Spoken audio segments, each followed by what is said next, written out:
തന്ന നിയമങ്ങൾക്ക് ശേഷി നഷ്ടപ്പെടുമ്പോൾ ഭൂമിയിൽ അവതാരങ്ങൾ ജന്മമെടുക്കുന്നത് കോസ്മിക് ലോ. ആ ഒരു അവതാരത്തെ ഇന്ന് ഈ വേദിയിൽ ആ ഒരു ആരാധന മൂർത്തിയെ കാണുന്നതിനായി ഇങ്ങോട്ടേക്കുള്ള അവസരം ലഭിച്ചതിന്, ആ അവസരം തന്നതിന് മൈൽ സ്റ്റോൺ മേക്കേഴ്സിന്റെ ഈ ഷോയിൽ ഇതാ ജ്ഞാനം. അല്ല, സുരേഷേട്ടല്ലേ പറഞ്ഞു? ഞാൻ ആദ്യം സുരേഷേട്ടൻ എന്തോ പറഞ്ഞോണ്ടിരിക്കുകയാണ്. ആരാത്? അതാരാ ഇത്ര സൗണ്ട്? എനിക്ക് അങ്ങനെ പറയാൻ അറിയത്തില്ല. അങ്ങനെ പറയാൻ അറിയത്തില്ല. എവിടെ? അയ്യോടാ സുരേഷേട്ടാ, ഒന്ന് നമുക്ക് കേറാം. പ്രിയങ്ക ചേച്ചി, താങ്ക് യു സോ മച്ച്. അപ്പൊ ഇനി നമ്മുടെ ഷോയ്ക്ക് ഇവിടെ ഉണ്ടാവണം എന്ന് ഞങ്ങൾ ഒന്ന് റിക്വസ്റ്റ് ആണ്. ചേച്ചി please be on the side. ദേ, രണ്ടുപേരോട് ഒന്ന് കേറാൻ പറയാണ്. സുരേഷേട്ടാ അതെ, എനിക്ക് സത്യം പറഞ്ഞാല് എന്റെ സുരേഷേട്ട ഇതെങ്ങനെ ഇത് ഒരു സൗണ്ട് ഇങ്ങനെ കിട്ടുന്നേ? അല്ല, അത് നേരത്തെ പറഞ്ഞില്ലേ, കുറച്ച് കൂട്ടി പറയുന്ന പറഞ്ഞില്ലേ, അത് തന്നെയാണ്, മിമിക്രി തന്നെയാണ്. ആണോ? ഇത് വലിയ അബദ്ധത്തിൽ പോയി ചാടിയ ആളാണ്. ഇതിങ്ങനെയാണ് ശബ്ദം എന്നൊക്കെ പറഞ്ഞിട്ട് പോയി അബദ്ധത്തിൽ ചാടി അവസാനം രക്ഷിക്കാനും ഞാനാ ചെല്ലേണ്ടി വന്നത്. വീഡിയോ ചെയ്തിടാൻ പറഞ്ഞു. ഭയങ്കര കുഴപ്പത്തിലായ പോലീസുകാരനാ. അതാണ്, സിവിൽ സർവന്റ് ആണ്, എക്സൈസ് ഓഫീസർ ആണ്. ശരിക്കും പറഞ്ഞ DC-യുടെ ഡെപ്യൂട്ടി കമ്മീഷണറുടെ സ്പെഷ്യൽ പെർമിഷനിലാണ് സാർ ഇന്നിവിടെ വന്നേക്കുന്നത്. അല്ല, ഞാൻ ചോദിക്കട്ടെ, ആരാണ് ആദ്യം പറഞ്ഞത് ഈ സുരേഷ് ഗോപിയുടെ ശബ്ദമായിട്ട് ഒരു ബന്ധമുണ്ട് എന്നുള്ള? ആരാ പറയുന്നേ? എന്തായാലും ഈ ഒരു ഷോയിൽ വരുമ്പോൾ ഞാൻ ആദ്യം തന്നെ എൻ്റെ സുരേഷ് ഏട്ടൻ്റെ ഫാൻസിനോടും ഇത് കണ്ടുകൊണ്ടിരിക്കുന്ന എല്ലാവരോടും ഞാൻ പറയും, ഈ മോഡുലേഷൻ ഞാൻ അങ്ങനെ തന്നെ കീപ്പ് ചെയ്യാൻ പോവുകയാണ്.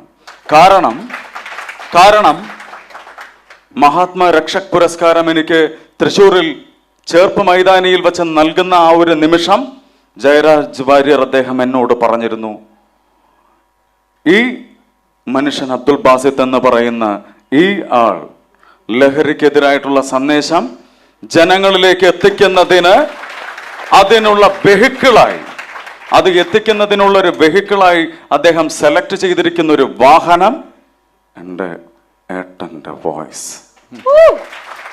കാരണം ഈ ഒരു രീതിയിൽ പറഞ്ഞ് ഒരുപാട് ജനങ്ങളിലേക്ക് എത്തിക്കാൻ കഴിഞ്ഞു. അതിൽ നിന്നുള്ള ഒരുപാട് ഫീഡ്ബാക്കുകൾ എനിക്ക് കിട്ടി. ഒരുപാട് ആൾക്കാരിൽ നിന്നുള്ള മാറ്റം ഞാൻ അനുഭവിക്കുന്നുണ്ട്. മുന്നോട്ട് പോയിക്കൊണ്ട് തന്നെ ഇരിക്കും. എത്ര എതിർപ്പുകൾ വന്നാലും ട്രോൾ ചെയ്യാനും. അല്ല, ഞാൻ ഒറ്റ കാര്യം ചോദിച്ചോട്ടെ, സാറിന്റെ ഒറിജിനൽ സൗണ്ട് ഏതാ? എനിക്കറിയില്ല. അല്ല, എനിക്കൊന്നും മനസ്സിലാവുന്നില്ല. അല്ല, സുരേഷ് ചേട്ടൻ വന്ന് പറഞ്ഞ അതുപോലെ തന്നെ ഇതിങ്ങനെ കയറി വന്നപ്പോൾ ടിനിച്ചേട്ടൻ എന്നോട് വിളിച്ച് പറഞ്ഞു, എത്രയും പെട്ടെന്നൊരു വീഡിയോ ചെയ്തിടാനായിട്ട്, ഇന്ന മാതിരി ഇങ്ങനെയാണ്. അപ്പം ഞാൻ സംസാരിക്കുമ്പോൾ ചേട്ടാ, ഞാൻ ആ ടൈമിൽ ഇതിനെക്കുറിച്ച് പറയാൻ തുടങ്ങിയായിരുന്നു. അങ്ങനെ വരെ ഞാൻ എൻ്റെ ജീവിതത്തിലെ എല്ലാ നിമിഷങ്ങളിലും ഞാൻ സുരേഷ് ഏട്ടനായിട്ടല്ല ഞാൻ ജീവിക്കുന്നത് എന്ന രീതിയിൽ പറയുമ്പോഴും അറിയാതെ എവിടെയെങ്കിലും കയറിപ്പോരുവോ എന്നുള്ള ഒരു പേടിയുണ്ടായിരുന്നു എനിക്ക് ആ പേടിയുണ്ടായിരുന്നു. പക്ഷെ ഇപ്പൊ എനിക്ക് തോന്നുന്നത് ഞാൻ എൻ്റെ ശബ്ദം ഞാൻ മിമിക്രി ചെയ്യേണ്ടി വരും എന്നാണ് എനിക്ക് തോന്നുന്നത്. ഞാൻ ചോദിക്കട്ടെ സാറേ, വേറെ ആരെങ്കിലും സ്റ്റാർസിന്റെ സൗണ്ട് വല്ലതും മിമിക് ചെയ്യാറുണ്ടോ? തീർച്ചയായിട്ടും. ആരുടെയാണ്? സാറുടെ എനിക്ക് ചില കാര്യങ്ങൾ എന്തായാലും സാറ് ഏറ്റവും കൂടുതൽ ടിനിച്ചേട്ടൻ എന്നോട് പറഞ്ഞിട്ടുണ്ടായിരുന്നു, ദീന സിനിമയിൽ സുരേഷ് ഏട്ടൻ ബാസിത്തെ ഏറ്റവും കൂടുതൽ സുരേഷ് ഏട്ടൻ ഇഷ്ടപ്പെടുന്ന ഒരു ഡയലോഗുണ്ട്. ആ ഡയലോഗ് സുരേഷ് ഏട്ടൻ തമിഴിൽ സംസാരിക്കുന്ന ഡയലോഗ് ഇടയ്ക്കിടയ്ക്ക് ഷൂട്ടിംഗ് സൈറ്റിൽ വെച്ചിട്ട് ഇങ്ങനെ പറയും. എന്നിട്ട് ടിനിച്ചേട്ടൻ എന്നോട് പറഞ്ഞിരുന്നു, എന്നോട് തമ്പിയ നീ ഗുണ്ടാസട്ടത്തിൽ ഉള്ളപ്പോട്ടിട്ടയാമേ, ഒരു നാളില്ല, ഒരു മണിക്കൂറില്ല, ഒരു നിമിഷം നീ അവനെ ഉള്ളവച്ച് പാറ്. 234 തൊകുതിയില് എന്ത് തൊകുതി പോനാലും വന്ന് വെട്ടുവാൻ ദീന കയ്യത്തം വെട്ടുവാൻ, ആദികേശവൻ കഴുത്ത വെട്ടുവാൻ.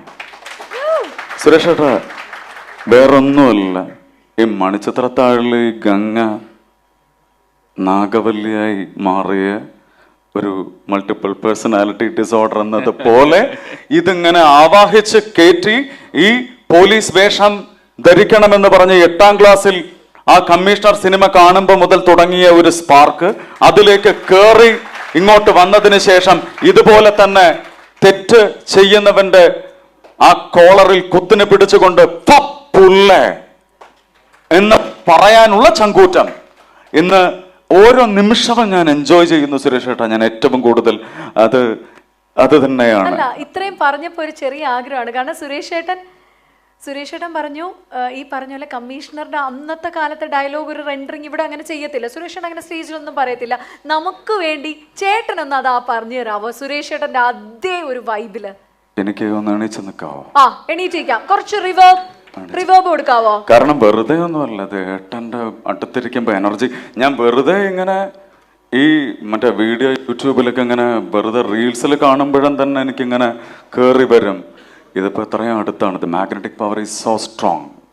എന്നെ അങ്ങോട്ട് അട്രാക്ട് ചെയ്തെടുക്കുകയാണത്. ഞാനത് അതുപോലെ തന്നെ പറയാം. അദ്ദേഹത്തിൻ്റെ ഏറ്റവും ഇഷ്ടപ്പെട്ട ഡയലോഗ് ഞാൻ ഏറ്റവും കൂടുതൽ മോഹൻ തോമസിന്റെ ഉച്ഛിഷ്ടവും അമൈഥ്യവും കൂട്ടുകുടച്ച് 4 നേരം മൃഷ്ടാന്നം വെട്ടുപിഴുങ്ങി ഏമ്പക്കോമിട്ട് ആസനത്തിൽ ബാലും ചുരുട്ടി വെച്ചിരിക്കുന്ന തന്നെയും ഈ പരമനാറികളെയും പോലുള്ളവർക്കേ ചേരൂ. ആ പേര് എനിക്ക് ചേരില്ല. I am only Bharachandran. Just remember that. Suresh ഏട്ടാ, ഇതെല്ലാം ഒരു ഫാൻ ബോയ് മൊമെന്റ് ആണ്. ഇതെല്ലാം അത് പറയുന്നതും ആ ശബ്ദത്തിൽ.